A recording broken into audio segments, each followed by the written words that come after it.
everyone. I hope you all are doing good. I have been doing amazingly.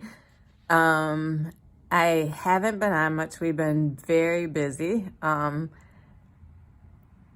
Also, let's see, where do we want to start? Let's go back to before the lung transplant, just to give you an idea of where I'm at now. Before the lung transplant, my FEV1 was 0.29, and then after the lung transplant, once I got out of the hospital and started my recovery, the first time they tested me, I was at 1.29. Now my lung function, the FEV1, is all the way up to 1.78, which is almost completely normal. So I certainly feel completely normal. I can outrun my grandson now, which makes him angry because he always likes to win. So that's kind of funny. And we've just been ripping and running. I've been doing a lot of things that we haven't been able to do in a long time. We held a rummage sale, which I haven't done in 6 years because you have to get up so early and there's so much work on gathering stuff. But me and my daughter both did one together, and I had a ton of fun. We used to hold one every year before I started having lung issues. And like I said, it was just too much work to keep doing it. But we had decided that since I was doing so well and we've been in our house, we started with it new. It was built 17 years ago, and I can't believe we've been in it that long, but it was time to get new carpet. And so we decided we would recarpet the whole house, which then made it so that we had a bunch of things that we wanted to get rid of. And so we decided the best way to do that would be a rummage sale. So we started that whole project, and we're busy with that. And then after choosing the carpet, we started that whole project, which was worse than moving because you have to get in every nook and cranny, every closet, that has carpet in it and stuff, and get stuff off the floor. So we did that, and we have 5,000 square feet of house. Not all of it is carpet, but a lot of it is. And we just finished on Wednesday of this week. So that was work, definitely. But I was moving furniture and just doing everything. So I know my husband would help me move furniture, the night before for whatever room they were coming to do. And then I would have almost everything moved back in before he got home from work, the next day. So, and then just been vacuuming and just, it's incredible what I feel like I'm living in an alternate universe because all of the stuff that I'm able to do. And then I've gained a lot of weight. Before the transplant, I was at 87 pounds, and they were really concerned, which wasn't that far off. Like 90 pounds was my normal weight anyways. But I was lighter than they wanted me to be. And now I'm at 108. So that's quite a bit of weight added on. I went through the whole hair issue. So I lost most of my hair. I looked like a cancer patient for a little while, and now finally it got to the point where it started to fill in. So I went ahead and got it cut short so that it was all even, because when it falls out it gets some long, some short, and it just looks horrendous. And so I went and got a haircut, and for a while there I was having to wear wigs, and it was extremely stressful. Every time I take a shower, there would be clumps of hair in the shower, so that was stressful for me to look at. I hate to say it, but I can be rather vain, and so going through that whole hair process was definitely a learning experience, and I just had to keep reminding myself that The trade-off was worth it. And it was in every way, shape, and form. And now my hair is starting to fill back in. It's not completely normal yet, but I don't have to wear the wigs or hats anymore. And so that's nice because it's been super hot. I finally got my feeding tube removed and it is healing.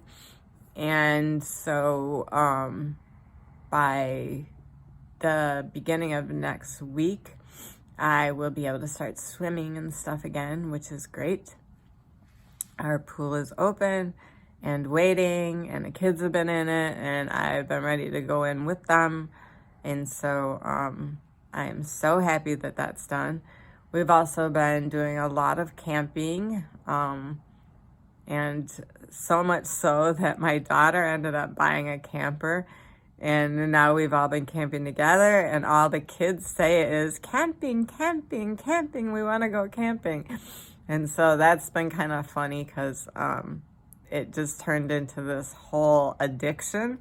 And now none of us, the kids, the adults, none of us can get enough of it.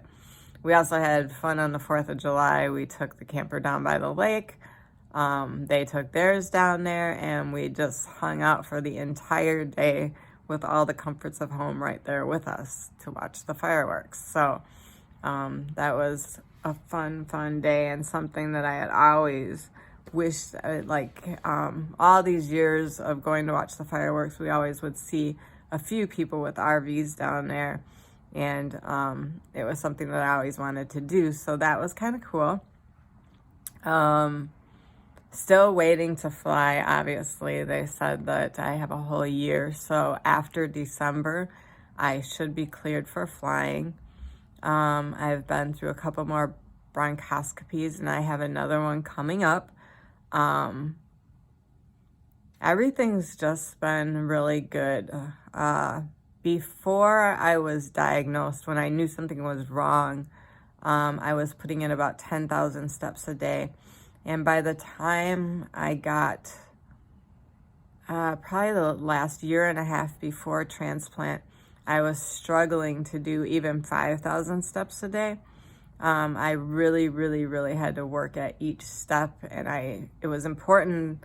I felt like it was important to keep up at least that amount, just so that my fitness level for the transplant or whatever, valves, whatever I ended up being able to do, that I would have the fitness to make it through it all. And I'm so glad I pushed like that. My recovery has been relatively easy, I would say. I mean, there's been a few bumps in the roads, but overall it's been great. And now I do 15 to 18,000 steps a day easily without any effort at all, just in my course of running around all day. We have a tendency to do about 15 to 18,000 steps in a day.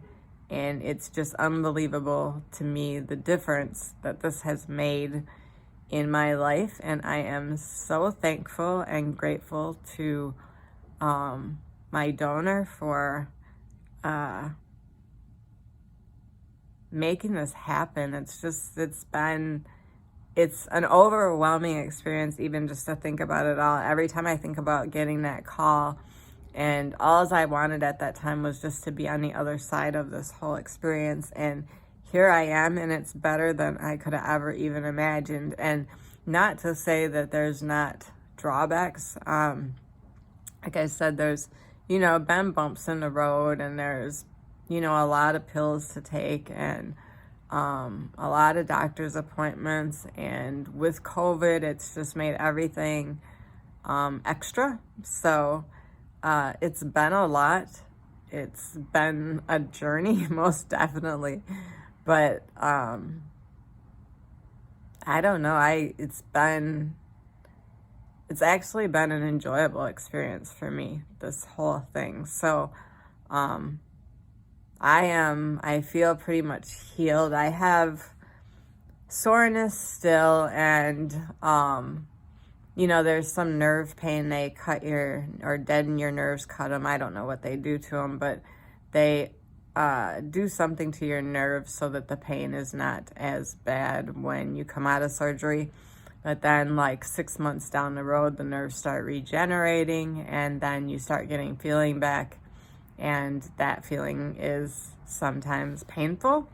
So there's that going on, but none of it compares to the not being able to breathe. So all of this to me is minor stuff in comparison to what I was going through before.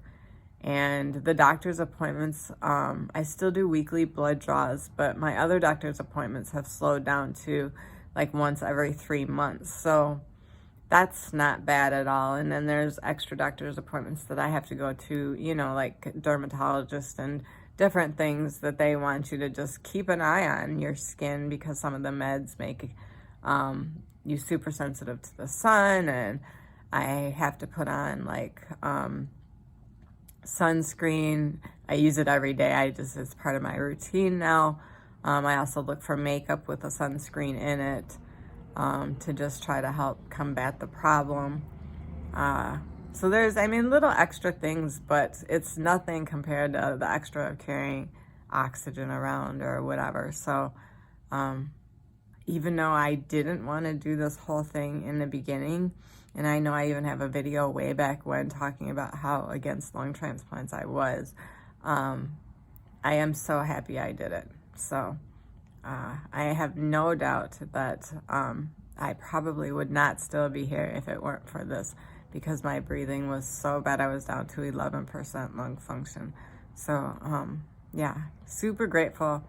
And it's been fun just living life, I have to say. Also, another reason for not posting videos, you'll probably notice the watermark that was on the bottom of the last video. And that was there because for whatever reason, I don't know if something changed with YouTube or whatever, but I had a lot of trouble uploading that video. And the only way I could do it was putting it through another app first and then uploading it. So once it went through the other app, it added the watermark, and but then I was able to post it. So that was what I had to do to get it to post. I'm hoping this one will go easier. That one took me days to post, where usually I can just pop them up there when I'm done. So hopefully this one will go easier. And if it does, then I will try to post more often again. I like doing the videos.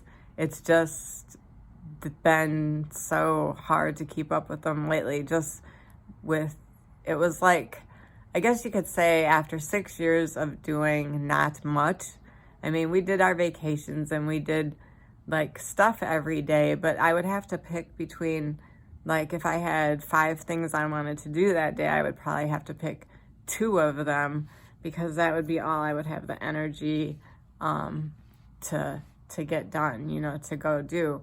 And now if I have a list of things that I want to do in a day, I can do all of them, and it takes up my whole day, but I can get everything done. So it's just been hard for me to get the videoing included on my list of things for the day, but I will try to get better at it as we go along and get caught up with our regular life from the things that we haven't been doing over the past 6 years. I imagine it will get easier to fit things in. So yeah, but overall, I just wanted to get on and say hi and that I'm doing good. I'm doing fantastic, amazing, and life has been great. So take care, you guys. I hope you too find your solutions to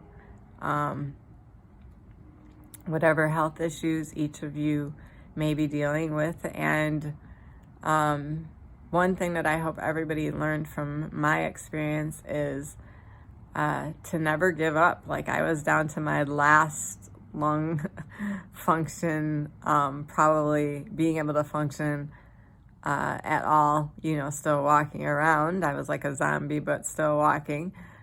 Just never give up, because you just never know what's right around the corner. So take care, you guys. Thanks for watching, and you know, leave whatever comments. I try to answer all questions that I see pop up. If I miss some, I'm sorry, but I do check it, and I do try to answer. Thank you for watching, and if you're not a subscriber already, hit subscribe, and that way you'll get notified whenever I do post another video.